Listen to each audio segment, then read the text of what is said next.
এবছর 2026 সাল প্রথমত 2025-এর থেকে অবশ্যই কিছুটা বেটার। গুড।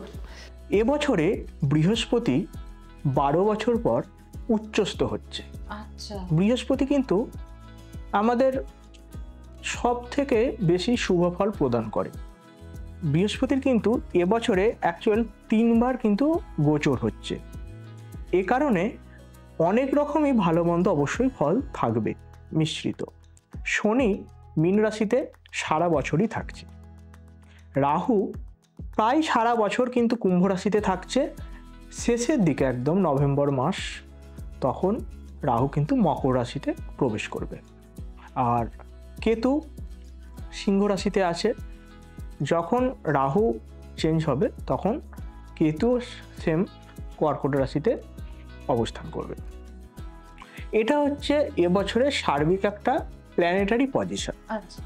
কখন ভালো যাবে কখন খারাপ যাবে এটা কিন্তু দশান্তদশা দেখতে হয়।